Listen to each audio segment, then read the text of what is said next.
E para falar sobre os impactos do fim da isenção sobre as LCIs e LCAs, eu chamo agora Rony Glanzman, que é presidente do Movinfra. Muito boa tarde, agora boa tarde. Rony, prazer falar com você.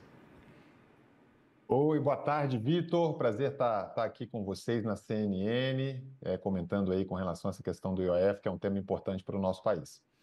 Rony, queria uma análise mais geral sua a respeito dessas medidas apresentadas. Evidentemente, há aspectos, né, pelo menos trechos, que impactam diretamente a atividade da Movinfra, mas, pensando de um ponto de vista geral, eu queria ouvir essa análise de você. Pois é, Vitor, o setor acompanha aí com bastante atenção, com bastante cautela, todas essas medidas, né, elas têm impactos diretos no setor de infraestrutura.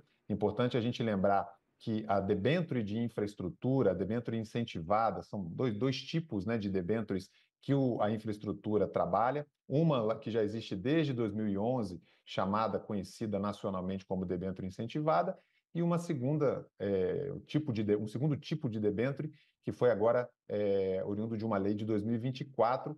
Então, a gente tem esses instrumentos, o setor tem esses instrumentos como instrumentos importantes para o financiamento de obras como rodovias, ferrovias, portos, aeroportos, mobilidade urbana, hidrovias. Então, todos esses investimentos aí privados que acontecem em todas essas rodadas de concessão, boa parte deles é financiado por meio desse instrumento que são as debêntures. E aí a gente tem bastante preocupação aí em qualquer tipo de oneração desse instrumento pode prejudicar enormemente aí a captação de recursos para fazer frente a esses investimentos vultuosos que o governo federal tem colocado na rua, né? A gente tem que lembrar que só esse ano o governo federal planeja fazer cerca de 15 leilões de rodovias, né? Concessão de rodovias no nosso país.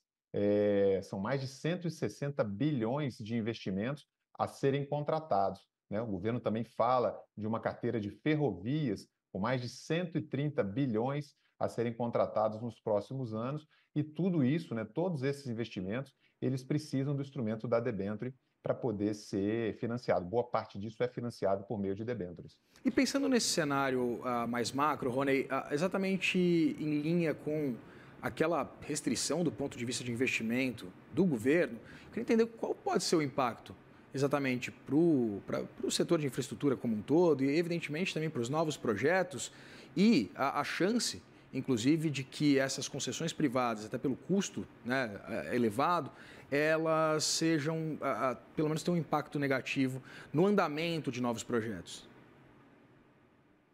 A gente viveu um ano, né, 2024, foi o ano recorde aí de captação de recursos por meio de debêntures incentivadas, né? O Brasil captou no total aí mais de 130 bilhões, chegamos a 135 bilhões que foram captados em 2024.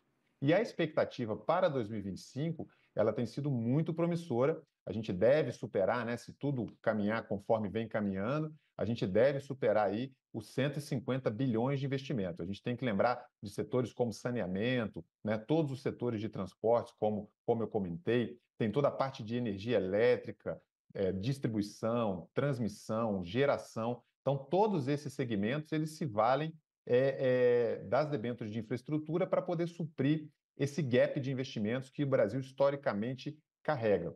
O Brasil hoje investe cerca de, segundo dados da ABDIB, Associação das Indústrias de Base, cerca de 2,2% do PIB. E isso é considerado baixo, né? Os investimentos em infraestrutura, isso é considerado baixo. Seria necessário algo quase que o dobro disso, algo acima de 4% do PIB, somente para repor o que é depreciado em termos de infraestrutura todos os anos no nosso país. Então, quer dizer, o Brasil já tem um déficit de infraestrutura conhecido por todos, né? Tem muita coisa que se fazer no nosso país nos ramos de todos, rodovias, ferrovias, aeroportos, portos. Então, tudo isso depende de investimento para que a gente possa repor essa depreciação que acontece em todas as nossas infraestruturas, seja de transporte, de energia, de comunicação e por aí vai. E para isso a gente precisa captar recursos. Então, veja, estamos falando aí algo próximo aí de 150 bi, provavelmente esse ano, que certamente eles serão impactados com um aumento de alíquota, com um aumento de imposto. Agora, vamos ver o que vai sair efetivamente, né? Até agora, a gente olha com bastante cautela, porque o importante é ver como isso vai se transformar em texto de lei, em texto de medida provisória, e o detalhamento, né? O segredo muitas vezes está no detalhamento dessas medidas. Por enquanto, a gente tem só um anúncio, né, mais macro, mais superficial. Então, até porque o estoque, teoricamente, das debêntures incentivadas não deve ser taxado, né? Até porque isso causaria, tanto das LCIs quanto das LCAs também, causaria uma insegurança jurídica gigantesca, uma judicialização, que o governo, acredito que não tem nem interesse nem tempo para isso. Mas pensando exatamente nessas novas contratações, Rony, você projeta um impacto mais significativo a curto, médio, longo prazo? Porque pensando em projetos grandes de infraestrutura, a gente está falando aí de projetos que eles têm uma duração muito longa, né? Mas as contratações e revisões, elas podem acontecer a qualquer momento. Você prevê, primeiro, uma revisão do ponto de vista dessas concessões já firmadas? Segundo lugar, a possibilidade de impacto do ponto de vista exatamente desse incentivo de um setor que, né, contempla ali uma importância bastante relevante no crescimento econômico do país como um todo? Pois é, Victor, a gente tem observado aqui, né, por enquanto as notícias ainda são muito preliminares, assim, a gente ainda está ouvindo isso, né, a gente acordou nessa segunda-feira aí de manhã com essa surpresa de que o setor poderia ser impactado por esse novo pacote aí fiscal do governo federal.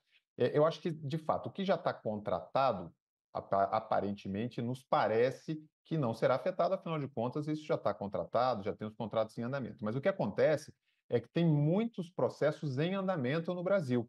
A gente tem que lembrar que esse ano já foram realizados leilões, por exemplo, leilões de rodovias importantes, como o caso da BR-040, que liga Rio de Janeiro a Minas Gerais, né? Outras rodovias também no norte do país, a BR-364 foi leiloada recentemente.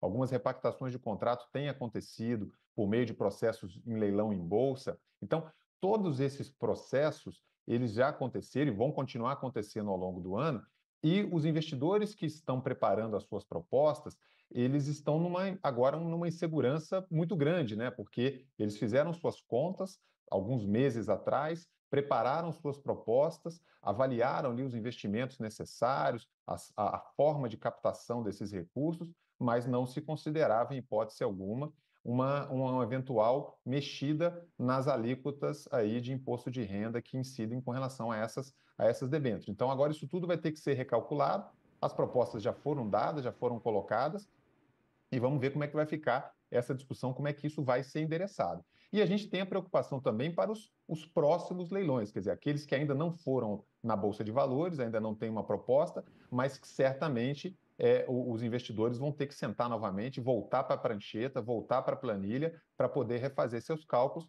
porque, afinal de contas, está se falando aí, o mercado tem falado algo numa alíquota como de 5% de imposto de renda, em algumas captações que até então tinha uma alíquota zerada, né? Então, a gente tem que entender, de fato, como é que isso vai se transformar na medida provisória e futuramente na lei, para a gente poder calcular isso nos modelos econômicos que vão aí subsidiar os investimentos que vão ser feitos. E aí, pensando daquele ponto de vista exatamente da migração dos investidores para outros tipos de ativos que continuem isentos do imposto de renda, Rony, a gente pode pensar que, do ponto de vista de arrecadação para o governo, exatamente essa fuga de títulos, né, de papéis sobre os quais incidem o imposto de renda, pode causar algum tipo de frustração do ponto de vista de arrecadação que o governo almeja? O mercado acaba se movimentando, né? O governo ele dá alguns sinais, muitas vezes controversos, aí, contrários, né? Porque a gente teve recentemente a criação da LCD, da Letra de Crédito de Desenvolvimento, né? Que seria o equivalente à LCI para o mercado imobiliário, a LCA para o mercado do agronegócio. Aqui no setor de infraestrutura, agora nós temos, né, há mais ou menos um ano atrás, a gente passou a ter a LCD. Então, já havia todo um movimento do mercado, né? Já há todo um movimento do mercado no sentido de aumentar aí as captações bancárias por meio desse instrumento. Agora, isso muda, né? A gente passa aí a ter uma nova realidade, a vislumbrar uma nova realidade, e aí, obviamente, o mercado vai ter que sentar de novo, fazer conta e avaliar como é que fica essa migração. É provável, né? Pode ser que a gente veja aí uma migração para outros tipos de ativo, o que é muito ruim, o que é muito prejudicial para o setor de infraestrutura, né, que tem um desafio muito grande aí pela frente de fazer todos esses investimentos, e esses investimentos demandam necessariamente financiamento, né? E o financiamento, a gente já vive hoje um cenário de juros muito altos, né? Dos maiores juros aí do planeta Terra, e agora a gente ainda precisa lidar com essa questão tributária, essa questão fiscal, que começa a atingir também esses instrumentos de crédito para o setor de infraestrutura. Pensando na pressão inflacionária, Rony, há perspectiva, inclusive, de que com o aumento do custo, esse custo seja repassado para o consumidor por parte das concessionárias? O setor se preocupa muito com o custo dos insumos, né? A gente tem que ver como é que isso vai se refletir no custo dos insumos, né? Como é que fica essa questão dos investimentos, né? Para o consumidor, aí vai ter que ser dado uma revisitada nas matrizes de riscos dos contratos de concessão, para ver como é que isso trabalha, cada caso é um caso, né? Como é que isso é acoplado no contrato de concessão. O aumento das tarifas ao consumidor é uma forma tradicional, clássica de reequilíbrio dos contratos, em que pese ser uma forma muito antipopular, né? Quer dizer, ninguém gosta de repassar esse tipo de coisa por meio de tarifa, mas aí a gente tem que esperar, está tudo ainda muito incipiente, a gente precisa esperar para ver os impactos disso, né? No custo das operações, no custo dos investimentos, né? No financiamento desses investimentos, e ver como é que isso conversa com o reequilíbrio dos contratos de concessão, aqueles que já estão firmados, e como é que isso tem impacto nos novos contratos, futuros contratos que vão ser firmados a partir de agora. Conversei aqui com o Rony Glanzmann, que é presidente do Move Infra. Queria te agradecer pela disponibilidade, dizer que as portas estão sempre abertas aqui no CNN Money. Obrigado, Vitor. Um prazer estar aqui com vocês.